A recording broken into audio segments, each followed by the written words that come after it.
Para las elecciones de 1868, Mitre apoyó tácitamente la candidatura de Sarmiento, que se encontraba en los Estados Unidos ocupando un cargo diplomático. Él lo que va haciendo con sus trabajos y su correspondencia es acumular capital político, porque él ya está pensando, y lo dice explícitamente en el viaje, que él quiere ser presidente de la República. Tanto es así que una de las partes más insólitas es una especie de delirio casi poemático, donde le escribiéndole a Adolfo Alsina, dice: si Dios me diera un país para organizarlo, y hace todo un poema a lo Whitman, el poderío. Al final introduce cierta ironía.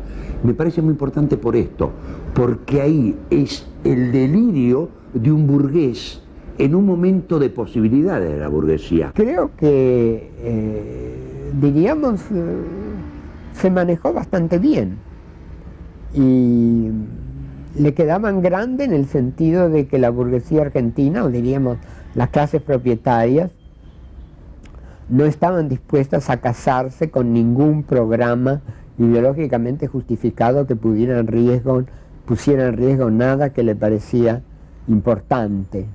Pero eso, debo decir que la burguesía argentina no se diferencia de ninguna otra.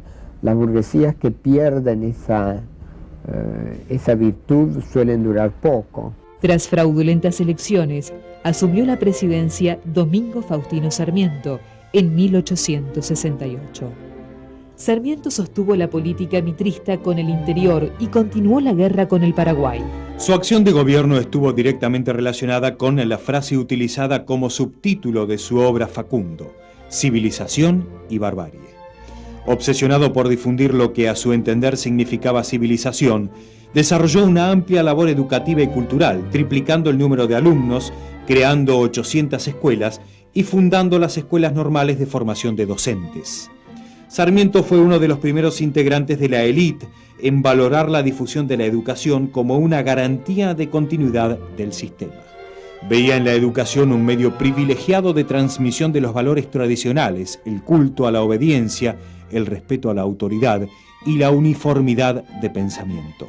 Sobre todo, si seguimos con Sarmiento, tenemos que tener en cuenta varias cosas. Que él llega a ser teniente general de la nación.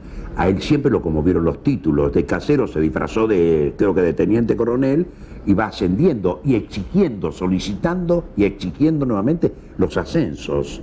Es el fundador de la escuela militar y de la escuela naval, es decir, todo el broche de oro, digamos, de toda la concepción burguesa victoriana. E incluso escribe los reglamentos que están, del colegio militar y de la escuela naval, cargados de un autoritarismo fenomenal. Que no quiere decir de ninguna manera que uno lo esté desdeñando, no que desdeñando, simplemente es el burgués más sistemático de toda la colección de burgueses victorianos de este país. Las medidas de Sarmiento crearon o recrearon la nueva nación en marcha, ¿no? Aún su amor por lucir charreteras y organizar el ejército es una cuestión de los tiempos, ¿no? Frente a lo que había pasado con la guerra del Paraguay, en donde el reclutamiento había sido tan avieso y tan dramático, darles estudio y organización al ejército y a la marina sobre todo, me pareció sensacional. Y este amor por el poder era una adhesión a los símbolos, ¿no? Frente a la falta de mano de obra, el gobierno fomentó la inmigración, basado en el eslogan de Alberdi: gobernar es poblar. En 1869 apareció La Prensa, fundada por José Cepaz, y en 1870, La Nación, dirigida por Bartolomé Mitre. Sarmiento reanudó las relaciones cordiales con Urquiza, reelegido gobernador de Entre Ríos. Para tomar un ejemplo contemporáneo, Urquiza, lo que diríamos, no Mitre, que era un hombre sensato, sino los porteños extremos querían de Urquiza, es más o menos lo que ahora Netanyahu quiere de Arafat. Es decir, que les diga a los palestinos que se las aguanten todas y al mismo tiempo que entregue a cualquiera que trate de salirse de madre.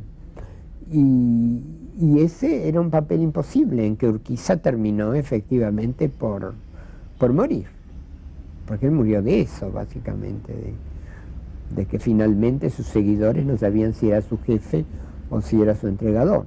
El caudillo Ricardo López Jordán acusó a Urquiza de entregarse a los porteños y encabezó una rebelión que culminó el 11 de abril con el asesinato del gobernador. En 1870 las tropas aliadas lograron tomar Asunción, poniendo fin a la guerra. El Paraguay había quedado destrozado, diezmada su población y arrasado su territorio. El regreso de las tropas trajo a Buenos Aires, en 1871, una terrible epidemia de fiebre amarilla contraída por los soldados en la guerra. La peste dejó un saldo de 13.000 muertos e hizo emigrar a las familias oligárquicas hacia el norte de la ciudad, abandonando sus amplias casonas en el sur. Ese mismo año fue promulgado el Código Civil redactado por Vélez Sarsfield, que legalizaba el latifundio y favorecía a los grandes propietarios. La crisis económica de 1873 se manifestó en Argentina como un reflejo de la crisis internacional, dando cuenta de la creciente incorporación del país al mercado mundial. La clase dirigente argentina había tomado el hábito de solicitar préstamos de divisas al exterior, derrochando esa utilidad que debió haber sido utilizada para llevar a cabo una industrialización en serio, que debía haber llegado hasta la industria pesada para constituir al país en un gran país, en todo caso siguiendo el ejemplo proteccionista que estaba verificando la burguesía industrial norteamericana, y que aquí se hizo completamente al revés, subordinándose cultural, económica y políticamente a la órbita inglesa. Muy frecuentemente los fondos obtenidos no se aplicaban a los fines para los que habían sido solicitados. Esta conducta irresponsable generaba el sueño de una falsa prosperidad del que éramos despertados por los países centrales, en los momentos de crisis cuando suspendían los créditos e inversiones y bajaban arbitrariamente los precios de nuestras materias primas.